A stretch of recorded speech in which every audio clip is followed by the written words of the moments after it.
August Comte sociology को एक pure science बनाना चाहते थे। उन्होंने ये कहा कि सोशियोलॉजी एक सोसाइटी का स्टडी करने वाला एक साइंस है, और उन्होंने सोशियोलॉजी को क्वीन ऑफ साइंसेस भी कहा, और ये कहा कि सोशियोलॉजी है वो साइंटिफिक तभी बन सकती है जब वह पॉजिटिविस्टिक अप्रोच का इस्तेमाल करे अपने अध्ययनों में। तो वेल स्टूडेंट्स, हम अब समझने का प्रयास करते हैं कि पॉजिटिविज्म है क्या।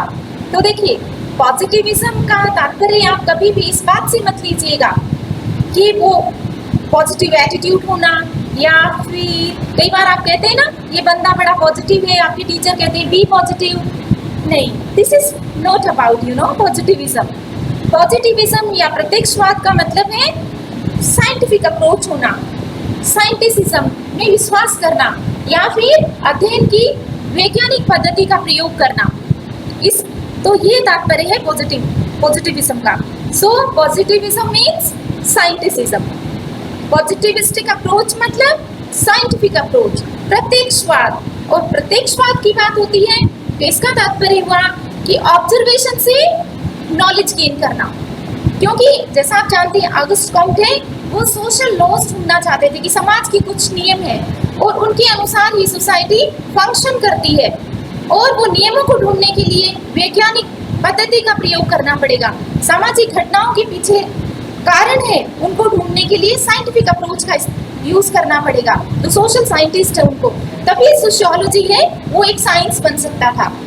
तो पॉजिटिविज्म एक वह अप्रोच है जिसके अंतर्गत सामाजिक घटनाओं के पीछे जो वास्तविक कारण है उनको ढूंढा जाता था, ना कि स्पेकुलेशन में विश्वास किया जाता हो।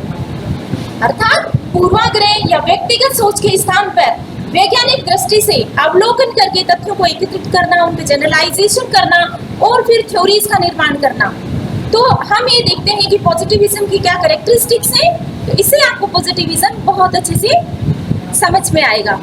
तो देखिए स्टूडेंट्स, पॉजिटिविज्म के बारे में ऑगस्ट कॉम्ट ये कहते हैं कि पॉजिटिविज्म एक वह अप्रोच है जिसके अंतर्गत आप इंपीरिकल स्टडी करते हैं, मतलब अनुभवात्मक अध्ययन, आप फील्ड में जाके आप सर्वे करते हैं, आप सोशल फिनोमिनन का एक ऑब्जेक्टिव तरह से स्टडी करते हैं। ऑब्जेक्टिविटी क्या है?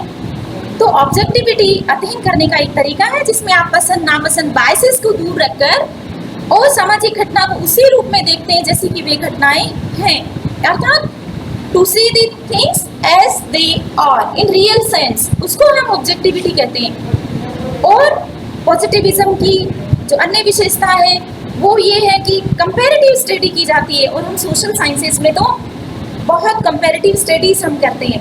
अलग अलग समय में अलग अलग स्थानों पर जो सोशल इंस्टीट्यूशंस हैं या फिर सोशल फिनोमिनन है, सोशल प्रॉब्लम्स हैं, उनकी हम कंपैरेटिव स्टडी करते हैं।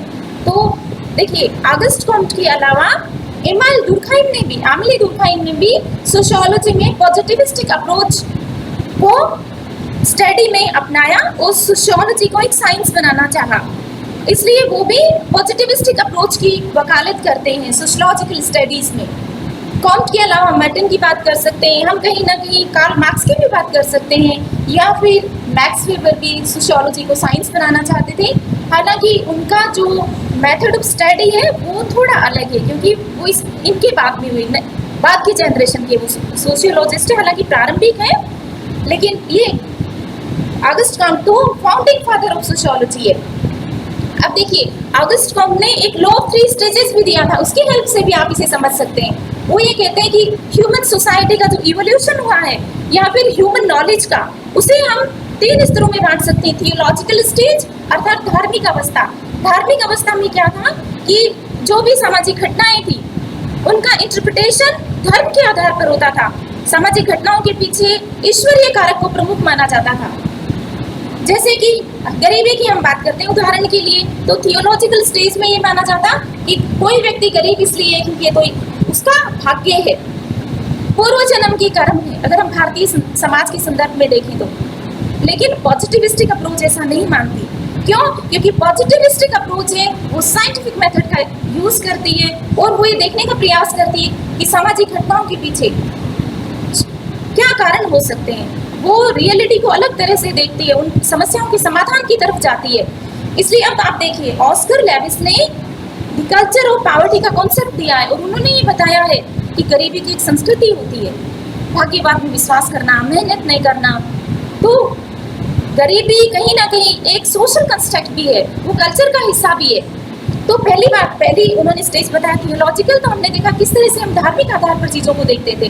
दूसरा उदाहरण आप चिकन पॉक्स का ले सकते हैं। चेचक को भारत में ये माना जाता था कि देवी का प्रकोप हो गया, तो फिर चेचक की बीमारी हो गई, शीतला माता की पूजा करो। अब देखिए आप पॉजिटिविस्टिक अप्रोच या साइंटिफिक अप्रोच से क्या हुआ, उस बीमारी का इलाज ढूंढा गया और लुई पास्चर ने इसकी वैक्सीन का आविष्कार किया और अब भारत से चेचक एलिमिनेट हो गया है। तो ये थियोलॉजिकल स्टेज और पॉजिटिविज्म में देखिए ये फर्क है। अच्छा, दूसरा स्टेज उन्होंने बताया मेटाफिजिकल स्टेज। मेटाफिजिकल स्टेज में सामाजिक घटनाओं के लिए हम गॉड को या ईश्वर को उत्तरदायी तो नहीं ठहराते, लेकिन ईश्वर का एब्स्ट्रैक्ट रूप में जरूर विश्वास करते हैं। अर्थात कई बार कहते हैं ना, ये तो होना था, ये होने को यही मंजूर था, एक्सीडेंट में डेथ हो गई तो क्या कहते हैं, इतना ही लिखा था, इतना ही जीना लिखा था। या कोई बीमारी हो गई मान लीजिए, तो क्या कहेंगे, किस्मत में था ये तो, राइट। लेकिन साइंटिफिक अप्रोच क्या कहेगी कि बीमारी है, हॉस्पिटल जाइए, डायग्नोस करवाइए, ट्रीटमेंट लीजिए, आप ठीक हो सकते हैं। एक्सीडेंट को टाला जा सकता है, ट्रैफिक नियमों का पालन कीजिए, हेलमेट पहनिए अगर टू व्हीलर है तो।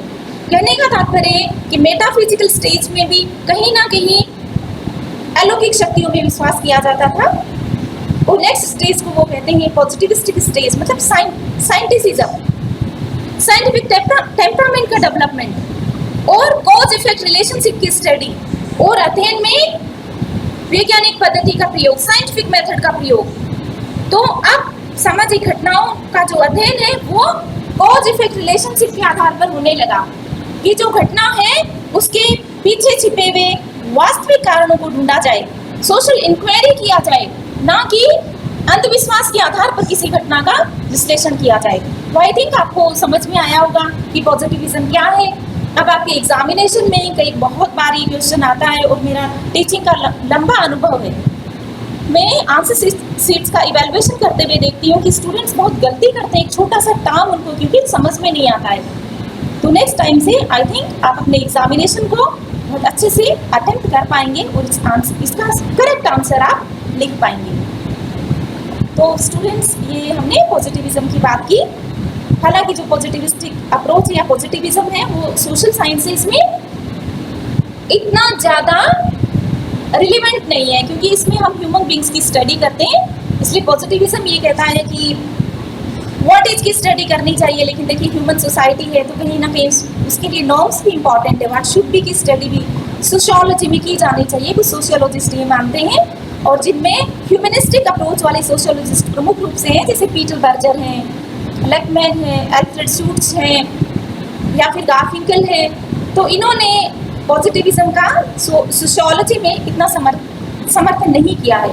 वह ये कहते हैं कि सोशियोलॉजी है वो एक ऐसा सब्जेक्ट है जिसमें कि व्हाट शुड बी की स्टडी भी होनी चाहिए, क्योंकि इसमें हम नेचुरल साइंसेस के जैसे, क्योंकि अगस्त हम तो इसे नेचुरल प्योर साइंसेस के जैसा बनाना चाहते थे, तो सोशियोलॉजी में हम नॉन लिविंग थिंग्स की स्टडी नहीं करते हैं, हम तो थिंकिंग बींग्स की स्टडी करते हैं, जो चेतनशील है मानव, उसकी स्टडी करते हैं। और उसके बारे में साइंटिफिक अप्रोच से प्रिडिक्शन नहीं किया जा सकता, पूरी तरह से मानव व्यवहार को विज्ञान के आधार पर अध्ययन नहीं किया जा सकता। तो ये इसका क्रिटिसिज्म भी है। So this is about positivism. See you in the next class.